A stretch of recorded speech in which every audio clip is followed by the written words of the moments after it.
আমি মানে তেমন আমার মনে পড়ছে না যে কেউ এই ধরনের স্বৈরাচার দোসররা করেছে উইদাউট ইনভেস্টিগেশন। আমরা প্রিজুম করতে পারি কিছু হলেই অমুকরা করেছে, স্বৈরাচার দোসররা করেছে, যারা যেটা বেশিরভাগ বলা হয় যে এখন পর্যন্ত সেই স্বৈরাচারের লোকজন আশেপাশে রয়েছে, কিন্তু দোসররা করেছে এরকম আমার মনে পড়ে না। যে অন্তত আমি জানি না আমি কখনো এই কথা বলেছি স্বৈরাচার দোসররা করেছে না কে করেছে। ব্যাপারটা হলো যে আমি আবার বলছি যে যারা আপনি যাদেরকে উদ্দেশ্য করে বললেন যে তথ্য উপদেষ্টা, তারা হয়তো অনেক সময় একটু কথা বলেন বিষয়ে উইদাউট উইদাউট মানে আন্ডারস্ট্যান্ডিং যে এটা কনসিকুয়েন্সটা কি হবে, তো বলেন সেটা তারা ইমোশন থেকে বলেন। কারণ তারা তো ধরেন তারা তারাই তো এই সম্মুখ সমরে ছিল এবং তারা একটা ফ্যাসিবাদী রিজিমের বিরুদ্ধে যুদ্ধ করেছেন। তারা একটা ফ্যাসিবাদী বিরুদ্ধে যুদ্ধ করতে গিয়ে তারা রক্ত ঝরিয়েছে। একটা ইমোশন তো থাকবেই, সেইটুকু তো আমার মনে হয় আমরা অ্যালাউ করবো ওই ইমোশনটা তাদের কাছ থেকে। সেই ইমোশনটা হয়তো ধীরে ধীরে তারা বুঝতে পারবে যে ইমোশন এখন স্তীমিত হয়ে তারা যে সমস্ত কথাবার্তা বলবেন সেগুলো হয়তো দুই একবার বলেছেন, আমি বলবো না যে বলেননি, কিন্তু আপনাকে দেখতে হবে যে তারা ইয়াং, তারা তাদের উপর দিয়ে অনেক অত্যাচার গিয়েছে, অনেক স্টিম রোল চলেছে। আমরা তো সাপোর্ট করেছি বাইরে থেকে, কিন্তু তারাই তো ফেস করেছে। কাজে এই ইমোশনটা থাকতে হবে, এটা আমাদেরকে বুঝতে হবে, আপনাদেরকে বুঝতে হবে।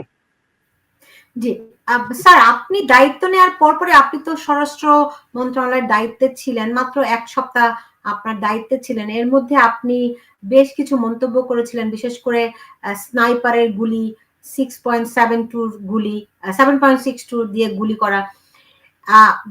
ফলে বলে যে আপনাকে এই কারণেই সরিয়ে দেয়া হয়েছে। কি কারণ আমি তো বলতে পারবো না, কারণ আমাকে কারণটা তেমন ভাবে এক্সপ্লেন করেননি চিফ অ্যাডভাইজার। তিনি আমাকে বললেন যে তিনি আমাকে মন্ত্রণালয়ে বদল করতে চাচ্ছেন। আমি বললাম ঠিক আছে, যদি আমি সেই মন্ত্রণালয়ে কাজ করতে না পারি তাহলে আমি সেটা দেখবো, কিন্তু মন্ত্রণালয়ে যদি কাজ করতে পারি। আর উনি আমাকে একরকম রিকোয়েস্ট করেছেন যে না, এই মুহূর্তে আপনাকে অন্য মন্ত্রণালয় দিয়ে আপনি আস্তে আস্তে সেটাকে করেন। তো আমি ওই সময়ে অনেক অনেক কথা বলেন, কিন্তু ভেতরে যে যারা থাকেন তারা বুঝতে পারেন যে তাদের কতগুলো দায়িত্ব আছে। সেই দায়িত্ব রিম্যাচিওরলি বা ইম্যাচিওরলি সেই দায়িত্বগুলোকে আপনি ইমোশনালি সেটব্যাক করানোর কারণ হতে পারে, সেজন্য করানো হয়নি, করা উচিত নয়। কাজে আমাকে উনি মন্ত্রণালয় দিলেন একটা, সেটা আমি কিছু কিছু কাজ করছিলাম। তারপরে উনি আরেকটি মন্ত্রণালয়, যেটা শিপিং মিনিস্ট্রি, যেটা অনেক বড়, এবং আমি প্রচুর এখানে চেষ্টা করছি অনেক জিনিসকে রাস্তায় নিয়ে আসছে।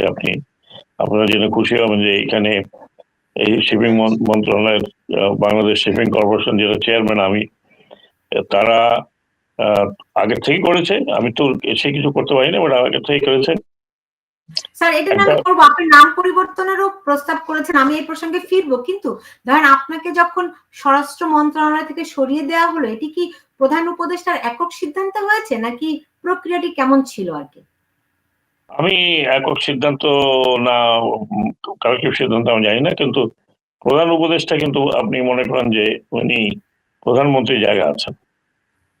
মন্ত্রিসভা তৈরি হয় কিন্তু প্রধানমন্ত্রীর জন্যই, প্রধানমন্ত্রী করেন, এবং এখানে মন্ত্রিসভা পরিবর্তন হতেই পারে। আমি তো তারপরে আমার আরেকটি মন্ত্রণালয় পরিবর্তন হয়েছে না, আরেকটি মন্ত্রণালয় পরিবর্তন হয়েছে। সেখানে তিনি আমাকে নিজে বলেছেন যে আমার ওখানে উনি মনে করেন যে আমি ওখানে গেলে একটু হয়তো বেটার কাজ করতে পারবো।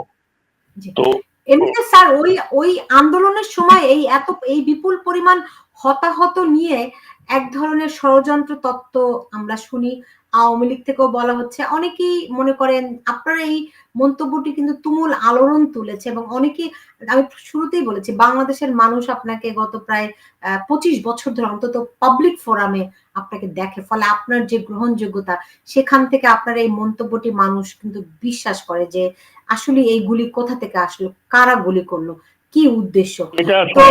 এটা কিন্তু এটাও আমি বলবো যে যে যেরকম ভাবে শুনে, আমি যে কথাটা বলেছিলাম সেই কথাটা পুরোপুরি এখনো আপনি ভিডিও যান। আমি বলেছিলাম যে এই ওয়েপনটা হচ্ছে পুলিশকে দেওয়া হয়েছে, সেই ওয়েপনটা পুলিশের হাত থেকে পাবলিকের কাছে কিভাবে গেল, কিভাবে 7.62 দিয়ে লোক ইনজিওর্ড হলো, এই তদন্তটা আমি করাতে চেয়েছিলাম। কারণ পুলিশের বেশে বা পুলিশের আধা বেশে অনেকের হাতেই রাইফেল আছে, ছিল, এখনো ভিডিও আছে, আর সেটা তদন্ত করতে হবে হু আর দিস পিপল। কারণ এখানে অনেক রকমের গুঞ্জন ছিল বা এখনো আছে যে ছাত্রলীগের কর্মী, যুবলীগের কর্মী, বাহিরের লোক, এই সব মিলিয়ে পুলিশের মধ্যে চলে আসছে, পোশাক পরা ছিল, হেলমেট মাথায়, হাতে রাইফেল, এগুলো আপনারাও দেখেছেন, I am sure you have seen. আমি ওইটার কথা বলেছিলাম যে এই রাইফেলটি যেটা যেটা অত্যন্ত মারাত্মক আগ্নেয়াস্ত্র, প্রথমত পুলিশকেই বা কে দিল, কে দিল মানে কখন দিল, কেন দেওয়া হলো, এটা একটা বড় প্রশ্ন ছিল। দ্বিতীয় প্রশ্ন ছিল যে এই গুলি অন্যের হাতে কিভাবে গেল। অন্য বলতে আমি মানি কি, অন্য বলতে কি আমার আকাশ থেকে লোক পড়েছে নাকি, অন্য বলতে আমি যারা অথরাইজ না তাদের হাতে এই রাইফেল কিভাবে গেল। তো সেগুলো তো ইনকোয়ারি করার, আমি থাকলে হয়তো এতদিন আমি ইনকোয়ারি করতাম যে কত রাইফেল কত হাতে গেছে। যেমন মনে করেন এখন পর্যন্ত কিন্তু অনেক 7.62, 39 যে চাইনিজ রাইফেল চুরি হয়েছিল, তার মধ্যে কিন্তু এখনো আমি ঠিক জানি না এক্স্যাক্টলি দ্য নাম্বার, কিন্তু 300-400 উপরে তো হবেই যেগুলো এখনো মিসিং। তার মানে এগুলো আনঅথরাইজ লোকের হাতে ছিল, সেগুলো নিয়ে গেছে। এই তো আমি তো জমা দেওয়ার ফাইনাল ডেটও বলেছিলাম, তো সেখানে কিছু কিছু জমা পড়েছিল, কিন্তু রাইফেল গুলো তখনও জমা পড়েনি। এখন জানি না আমি কত বাহিরে আছে, ডেফিনেটলি অনেকগুলো বাহিরে আছে। তাহলে এগুলো গেল কিভাবে? এগুলো তো ডেফিনেটলি আনঅথরাইজ লোকজনের হাতে ছিল, অথবা যারা পুলিশ এখনো কাজে যোগ দেয়নি, যেটা তাও আমি জানি না কতজন, সেটা স্বরাষ্ট্র মন্ত্রণালয় বলতে পারবে।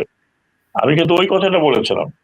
আবার এটাকে যদি খণ্ডিত করে করে করে করে করে করে আপনারা মানে যারা খণ্ডিত করে করে যদি এটাকে যদি অন্যভাবে প্রেজেন্ট করা হয়, আপনি আপনার মতো করে যদি এটাকে এক্সপ্লেন করেন, তা আমার দোষ না।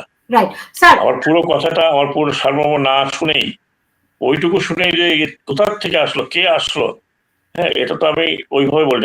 আমি তো শোনেন, আমি তো আপনি তো আমাকে অনেকদিন থেকে চেনেন, হ্যাঁ, আমি কখনো সজ্ঞানে আমি মানে আনইউজুয়াল কথাবার্তা বলি না। অন্তত আমাকে শোনা যাচ্ছে? জি জি, আমি শুনতে পাচ্ছি। আচ্ছা, আবার আপনাকে দেখতে পাচ্ছেন। এনিওয়ে, আমাকে তো, আমি অন্তত এইসব ব্যাপারে তো জানি, আমি জানি এটাই তো আমার একসময় ব্রেড অ্যান্ড বাটার ছিল। তো আমি খণ্ডিত কথা কখনোই বলিনি। মুশকিলটা হলো যে যখন ইলেকট্রনিক মিডিয়াতে কথা বলি, আজ এই কয়েকদিন থেকে একটা হচ্ছে যেখানে আমি কি বলেছি আর হেডলাইন কি হচ্ছে, তো যে কোনো কেউ হেডলাইন দেখলে বলে ও আচ্ছা আচ্ছা এরকম নাকি।